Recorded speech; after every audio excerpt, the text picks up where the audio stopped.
नाजरीन पठवा.com की तरफों अस्सलाम वालेकुम। गुज़श्ता तकरीबन 10 साल तो असा एक दाई तो तुसा की ये दान गली एरिया तहसील कल्लर सईदा ने बेहतरीन सियाती मकाम जड़ा अपनी मदद आप लोगों बनाया जी ये दसने पे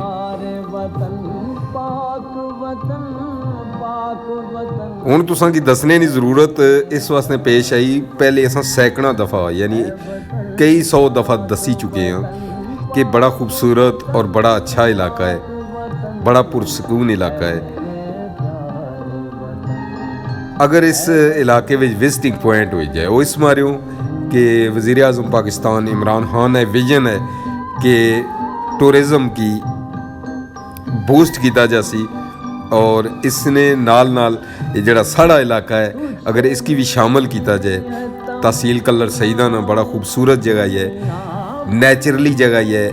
अगर इत्थे खास करी ते छोटे छोटे डैम पार्क बनाए जान, अवामी पार्क जिसने विच इन पार्कों की वजह नाल लोगों जिथे हज़ारां हिसाबे पर रोज़गार मिलसी, उत्थे लखां लोग इत्थे अच्छी ते बेहतरीन जगह तो मुस्तफीद भी हो सन। कुदरती जगह ही है और जेडे खास करी टूरिस्ट होने अजकल टूरिस्ट सारे ही हैं कि अच्छी जगह जाना हर कोई पसंद करना है पिया। पहाड़ी इलाका है, छोटे पहाड़ भी है, बड़े बड़े पहाड़ भी है, पानी भी बड़ा इत्थे जी। और ख़ास करी ये पॉइंट जड़ा ये भी आज़ाद कश्मीर और जड़ा खिता पठवार ने लोग इसने तो मुस्तफीद हो सकने। इसने विच दनगली ने मुकाम पर काफ़ी सारिया दुकाना हैं जड़ियाँ मछली नहीं हैं जिसने फ्राई मछली तो सही मिल सी। लोग अपना रोज़गार इत्थे जारी है लेकिन वो थोड़ी सतह पर है।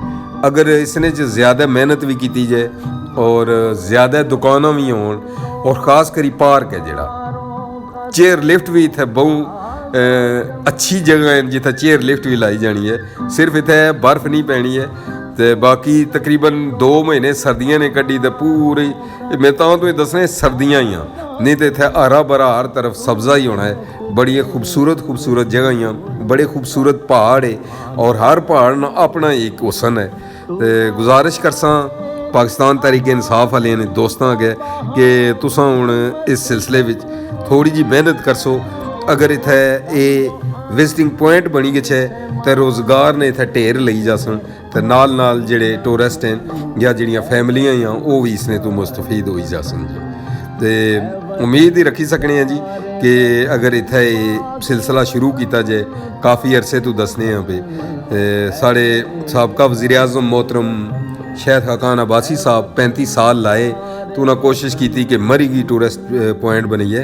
ये भी इलाका बड़ा खूबसूरत है, इसने दर कोई तवज्जो नहीं दी गई। रोडा की बुरी हालत ही है, बाकी हर चीज़ ना जी कह हूँ इतने बाने तो कह तुसा कि रोज़ दसने ही रहने हैं। लेकिन हूँ ये गुजारिश है पाकिस्तान तहरीक इंसाफ वाले गए कि भाई इस खास करी इस इलाके की अगर टूरिस्ट ना दर्जा मिली जाए तो इत्थे रोज़गार ने ढेर लगी सकन। वैसे इस इलाके पसमानदगी दूर नहीं हो सकनी।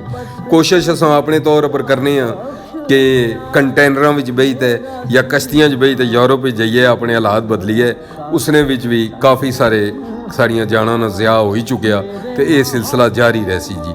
हर मुल्क सील किए ने जी, जान भी कोई नहीं देना।